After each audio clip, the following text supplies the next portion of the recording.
उत्पत्ति अध्याय 28। तब इसहाक ने याकूब को बुलाकर आशीर्वाद दिया और आज्ञा दी कि तू किसी कनानी लड़की को न ब्याह लेना।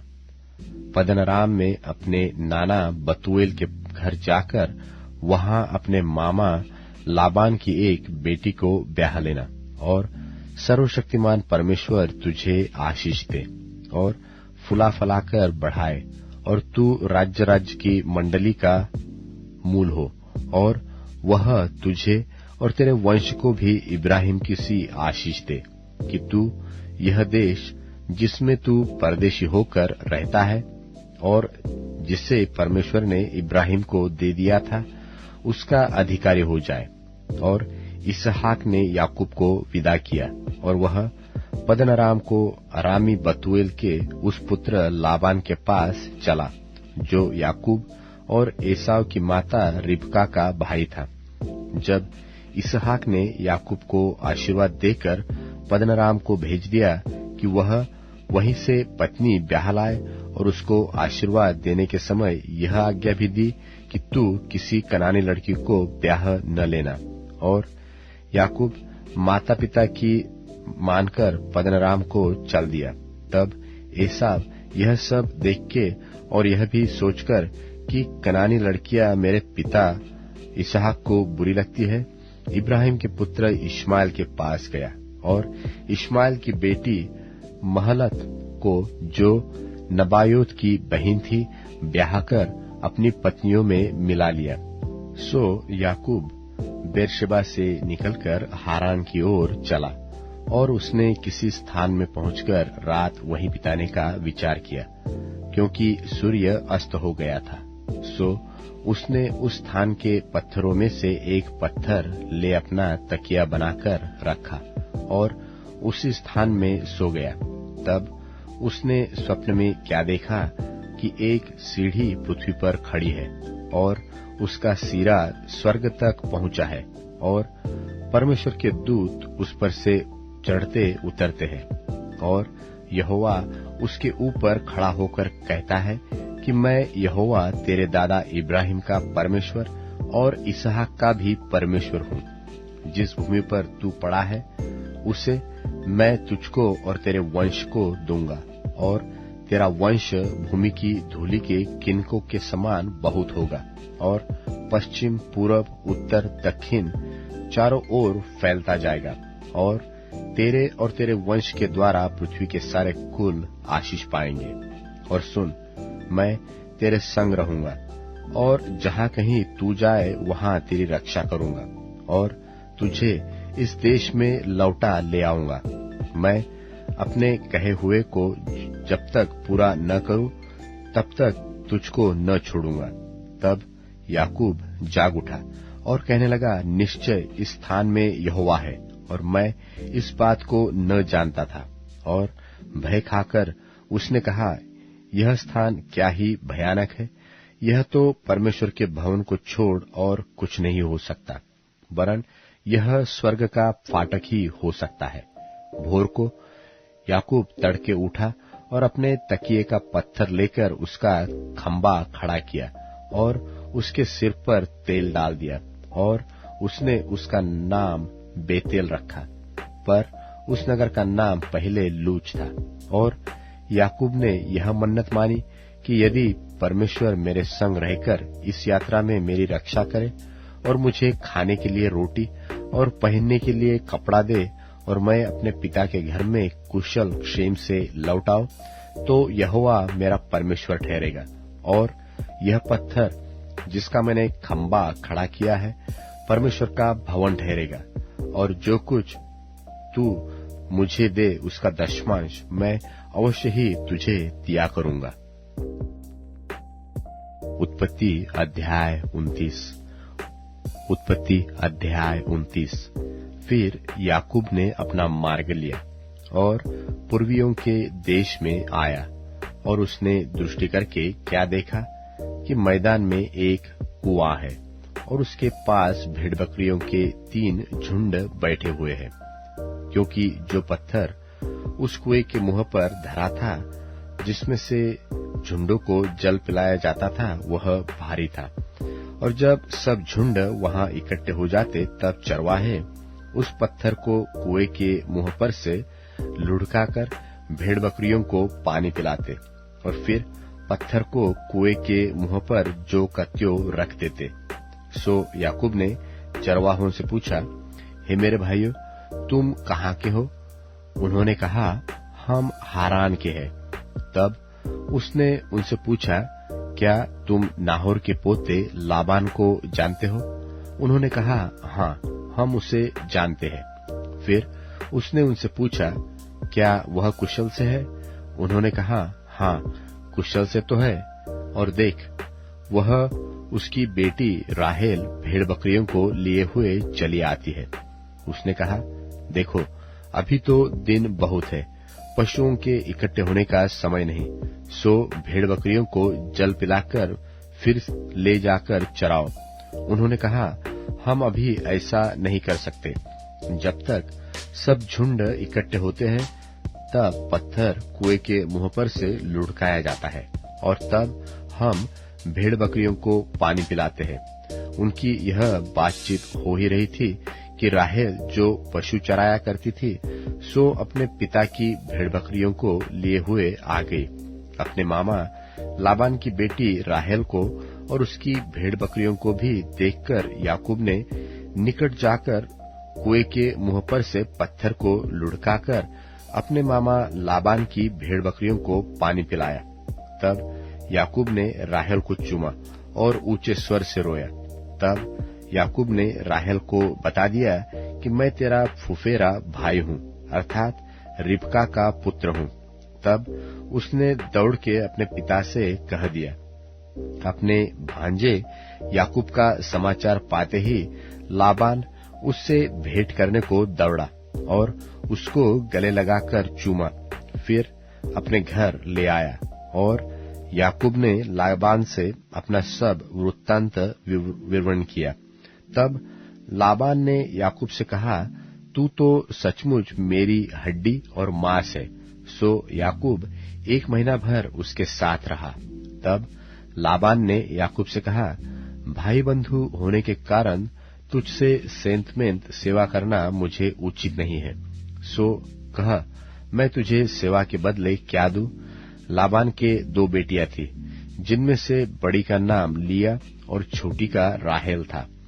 लिया के तो धुंधली आंखें थी, पर राहेल रूपवती और सुंदर थी। सो याकूब ने जो राहेल से प्रीति रखता था कहा, मैं तेरी छोटी बेटी राहेल के लिए 7 बरस तेरी सेवा करूंगा। लाबान ने कहा, उसे पराये पुरुष को देने से तुझको देना उत्तम होगा, सो मेरे पास रह। सो याकूब ने राहेल के लिए 7 बरस सेवा की और वे उसको राहेल की प्रीति के कारण थोड़े ही दिनों के बराबर जान पड़े। तब याकूब ने लाबान से कहा, मेरी पत्नी मुझे दे और मैं उसके पास जाऊंगा, क्योंकि मेरा समय पूरा हो गया है। सो लाबान ने उस स्थान के सब मनुष्यों को बुलाकर इकट्ठा किया और उनकी जेवनार की। और सांझ के समय वह अपनी बेटी लिया को याकूब के पास ले गया और वह उसके पास गया। और लाबान ने अपनी बेटी लिया को उसकी लौंडी होने के लिए अपनी लौंडी जिल्पा दी। भोर को मालूम हुआ कि यह तो लिया है। सो उसने लाबान से कहा, यह तूने मुझसे क्या किया है? मैंने तेरे साथ रहकर जो तेरी सेवा की सो क्या राहेल के लिए नहीं की? फिर तूने मुझसे क्यों ऐसा छल किया है? लाबान ने कहा, हमारे यहाँ ऐसी रीति नहीं कि जेठी से पहले दूसरी का विवाह कर दे। इसका सप्ताह तो पूरा कर, फिर दूसरी भी तुझे उस सेवा के लिए मिलेगी जो तू मेरे साथ रहकर और 7 वर्ष तक करेगा। सो याकूब ने ऐसा ही किया और लिया के सप्ताह को पूरा किया। तब लाबान ने उसे अपनी बेटी राहेल को भी दिया कि वह उसकी पत्नी हो। और लाबान ने अपनी बेटी राहेल की लौंडी होने के लिए अपनी लौंडी बिल्हा को दिया। तब याकूब राहेल के पास भी गया और उसकी प्रीति लिया से अधिक उसी पर हुई और उसने लाबान के साथ रहकर 7 वर्ष और उसकी सेवा की। जब यहोवा ने देखा कि लिया अप्रिय हुई, तब उसने उसकी कोख खोली, पर राहेल बांझ रही। सो लिया गर्भवती हुई और उसके एक पुत्र उत्पन्न हुआ, और उसने यह कहकर उसका नाम रूबेन रखा कि यहोवा ने मेरे दुख पर दृष्टि की है। सो अब मेरा पति मुझसे प्रीति रखेगा। फिर वह गर्भवती हुई और उसके एक पुत्र उत्पन्न हुआ। तब उसने यह कहकर कि यह सुनके कि मैं अप्रिय हूँ, यहोवा ने मुझे यह भी पुत्र दिया, इसलिए उसने उसका नाम शिमोन रखा। फिर वह गर्भवती हुई और उसके एक पुत्र उत्पन्न हुआ, और उसने कहा, अब की बार तो मेरा पति मुझसे मिल जाएगा, क्योंकि उससे मेरे 3 पुत्र उत्पन्न हुए। इसलिए उसका नाम लेवी रखा गया। और फिर वह गर्भवती हुई और उसके एक और पुत्र उत्पन्न हुआ, और उसने कहा, अब की बार तो मैं यहोवा का धन्यवाद करूंगी। इसलिए उसने उसका नाम यहूदा रखा। तब उसकी कोख बंद हो गई। उत्पत्ति अध्याय 30। जब राहेल ने देखा कि याकूब के लिए मुझसे कोई संतान नहीं होता, तब वह अपनी बहन से डाह करने लगी और याकूब से कहा, मुझे भी संतान दे, नहीं तो मर जाऊंगी। तब याकूब ने राहेल से क्रोधित होकर कहा, क्या मैं परमेश्वर हूँ? तेरी कोख तो उसी ने बंद कर रखी है।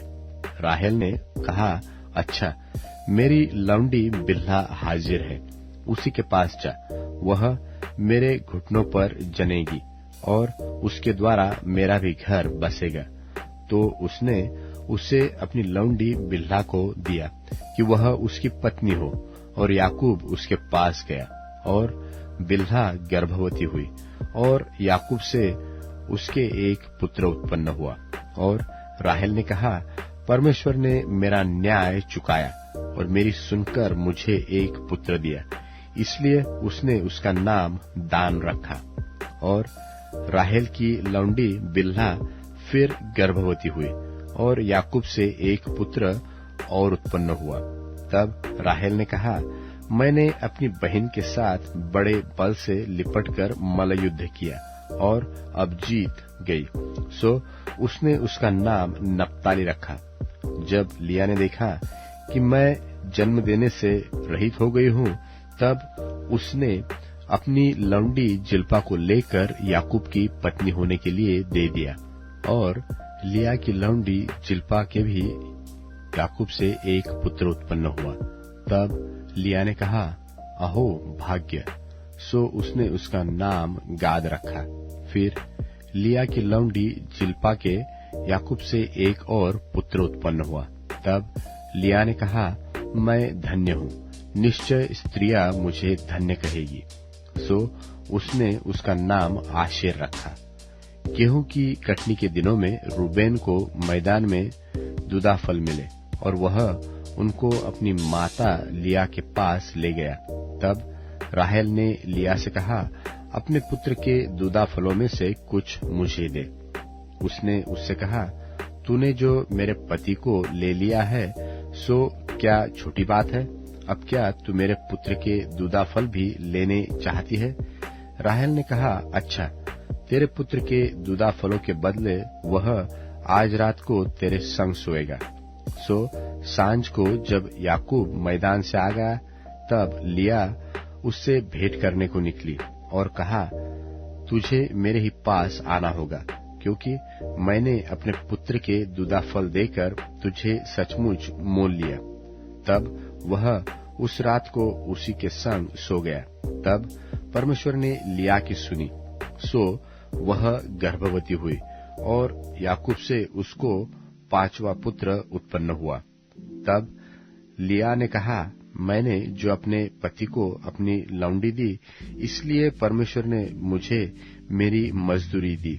सो उसने उसका नाम इस्साकार रखा। और फिर लिया गर्भवती हुई और याकूब से उसके 6वां पुत्र उत्पन्न हुआ। तब लिया ने कहा, परमेश्वर ने मुझे अच्छा दान दिया है। अब मेरा पति मेरे संग बना रहेगा, क्योंकि मेरे उससे 6 पुत्र उत्पन्न हो चुके हैं। सो उसने उसका नाम जुबलून रखा। तत्पश्चात उसके एक बेटी भी हुई और उसने उसका नाम दीना रखा। और परमेश्वर ने राहेल की भी सुधि ली और उसकी सुनकर उसकी कोख खोली। सो वह गर्भवती हुई और उसके एक पुत्र उत्पन्न हुआ। सो उसने कहा, परमेश्वर ने मेरी नामधराई को दूर कर दिया है। सो उसने यह कहकर उसका नाम यूसुफ रखा कि परमेश्वर मुझे एक पुत्र और भी देगा। जब राहेल से यूसुफ उत्पन्न हुआ, तब याकूब ने लाबान से कहा, मुझे विदा कर कि मैं अपने देश और अपने स्थान को जाऊं। मेरी स्त्रियां और मेरे लड़के बाले जितने के लिए मैंने तेरी सेवा की है, उन्हें मुझे दे कि मैं चला जाऊं। सो तू जानता है कि मैंने तेरी कैसी सेवा की है। लाबान ने उससे कहा, यदि तेरी दृष्टि में मैंने अनुग्रह पाया है तो रह जा, क्योंकि मैंने अनुभव से जान लिया है कि यहोवा ने तेरे कारण से मुझे आशीष दी है। फिर उसने कहा, तू ठीक बता कि मैं तुझको क्या दूं और मैं उसे दूंगा। उसने उससे कहा, तू जानता है कि मैंने तेरी कैसी सेवा की और तेरे पशु मेरे पास किस प्रकार से रहे। मेरे आने से पहले वे कितने थे और अब कितने हो गए हैं।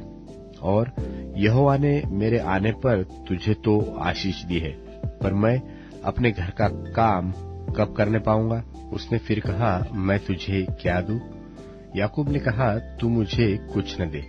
यदि तू मेरे लिए एक काम करे तो मैं फिर तेरी भेड़ बकरियों को चराऊंगा और उनकी रक्षा करूंगा।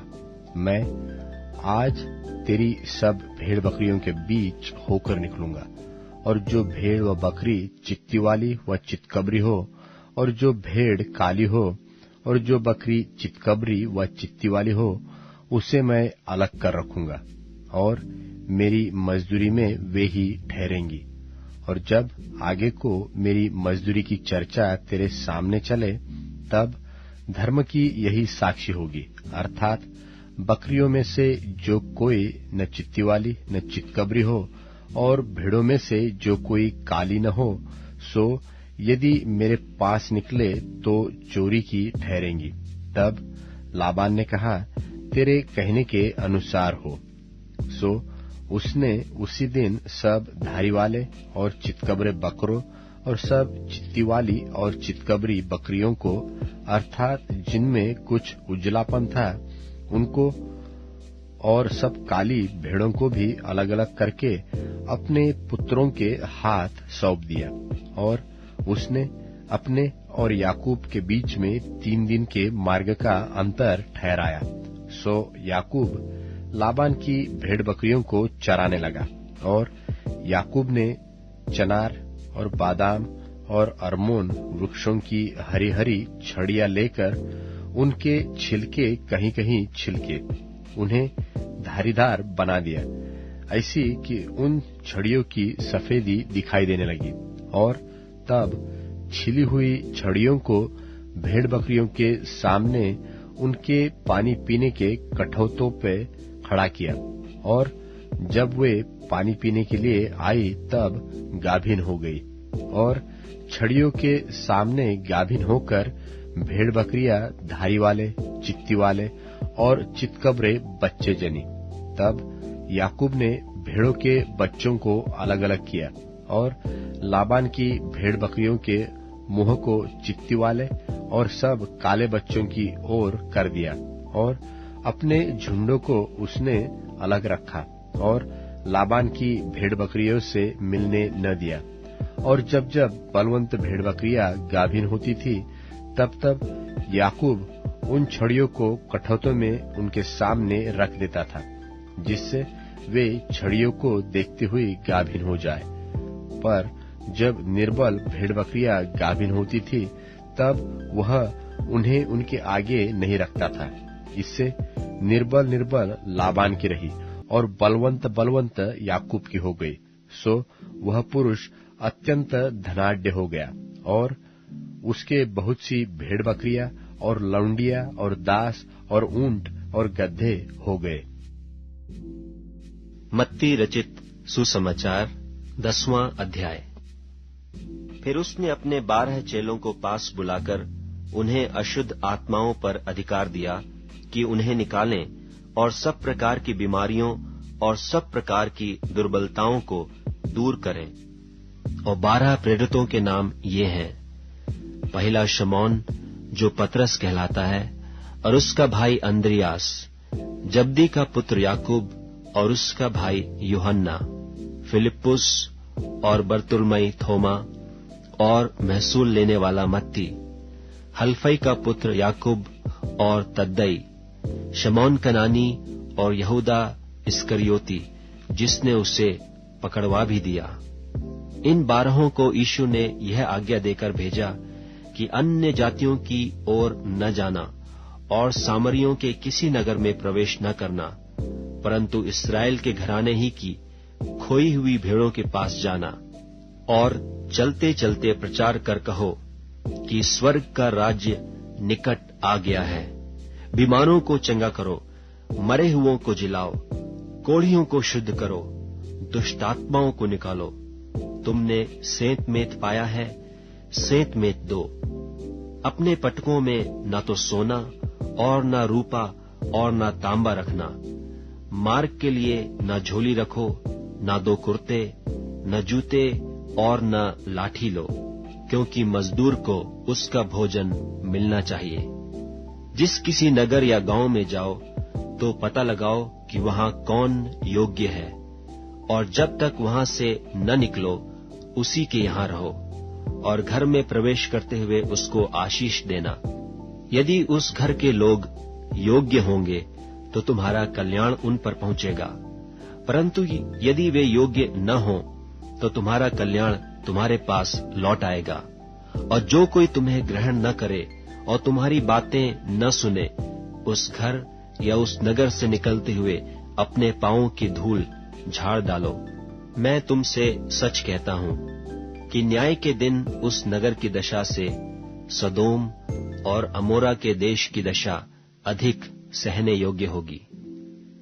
देखो, मैं तुम्हें भेड़ों की नाई भेड़ियों के बीच में भेजता हूं। सो सांपों की नाई बुद्धिमान और कबूतरों की नाई भोले बनो, परंतु लोगों से सावधान रहो, क्योंकि वे तुम्हें महासभाओं में सौंपेंगे और अपनी पंचायतों में तुम्हें कोड़े मारेंगे। तुम मेरे लिए हाकिमों और राजाओं के सामने उन पर और अन्य जातियों पर गवाह होने के लिए पहुंचाए जाओगे। जब वे तुम्हें पकड़वाएंगे तो यह चिंता न करना कि हम किस रीति से या क्या कहेंगे, क्योंकि जो कुछ तुमको कहना होगा वह उसी घड़ी तुम्हें बता दिया जाएगा, क्योंकि बोलने वाले तुम नहीं हो, परंतु तुम्हारे पिता का आत्मा तुम में बोलता है। भाई भाई को और पिता पुत्र को घात के लिए सौंपेंगे, और लड़के वाले माता पिता के विरोध में उठकर उन्हें मरवा डालेंगे। मेरे नाम के कारण सब लोग तुमसे बैर रखेंगे, पर जो अंत तक धीरज धरे रहेगा उसी का उद्धार होगा। जब वे तुम्हें एक नगर में सताएं तो दूसरे को भाग जाना। मैं तुमसे सच कहता हूं, तुम इस्राएल के सब नगरों में न फिर चुकोगे कि मनुष्य का पुत्र आ जाएगा। चेला अपने गुरु से बड़ा नहीं, और न दास अपने स्वामी से। चेले का गुरु के और दास का स्वामी के बराबर होना ही बहुत है। जब उन्होंने घर के स्वामी को शैतान कहा, तो उसके घर वालों को क्यों न कहेंगे? सो उनसे मत डरना, क्योंकि कुछ ढपा नहीं जो खोला न जाएगा, और न कुछ छिपा है जो जाना न जाएगा। जो मैं तुमसे अंधियारे में कहता हूं उसे उजियाले में कहो, और जो कानों कान सुनते हो उसे कोठों पर से प्रचार करो। जो शरीर को घात करते हैं पर आत्मा को घात नहीं कर सकते, उनसे मत डरना, पर उसी से डरो जो आत्मा और शरीर दोनों को नरक में नाश कर सकता है। क्या पैसे में 2 गरैये नहीं बिकती? तो भी तुम्हारे पिता की इच्छा के बिना उनमें से एक भी भूमि पर नहीं गिर सकती। तुम्हारे सिर के बाल भी सब गिने हुए हैं। इसलिए डरो नहीं, तुम बहुत गौरैयों से बढ़कर हो। जो कोई मनुष्यों के सामने मुझे मान लेगा, उसे मैं भी अपने स्वर्गीय पिता के सामने मान लूंगा। पर जो कोई मनुष्यों के सामने मेरा इनकार करेगा, उससे मैं भी अपने स्वर्गीय पिता के सामने इनकार करूंगा। यह ना समझो कि मैं पृथ्वी पर मिलाप कराने को आया हूं। मैं मिलाप कराने को नहीं, पर तलवार चलवाने आया हूं। मैं तो आया हूं कि मनुष्य को उसके पिता से, और बेटी को उसकी मां से, और बहू को उसकी सास से अलग कर दूं। मनुष्य के बैरी उसके घर ही के लोग होंगे। जो माता या पिता को मुझसे अधिक प्रिय जानता है, वह मेरे योग्य नहीं, और जो बेटा या बेटी को मुझसे अधिक प्रिय जानता है, वह मेरे योग्य नहीं, और जो अपना क्रूस लेकर मेरे पीछे न चले, वह मेरे योग्य नहीं। जो अपने प्राण बचाता है, वह उसे खोएगा, और जो मेरे कारण अपना प्राण खोता है, वह उसे पाएगा। जो तुम्हें ग्रहण करता है, वह मुझे ग्रहण करता है, और जो मुझे ग्रहण करता है, वह मेरे भेजने वाले को ग्रहण करता है। जो भविष्यद्वक्ता को भविष्यद्वक्ता जानकर ग्रहण करे, वह भविष्यद्वक्ता का बदला पाएगा, और जो धर्मी जानकर धर्मी को ग्रहण करे, वह धर्मी का बदला पाएगा। जो कोई इन छोटों में से एक को चेला जानकर केवल एक कटोरा ठंडा पानी पिलाए, मैं तुमसे सच कहता हूं, वह किसी रीति से अपना प्रतिफल न खोएगा।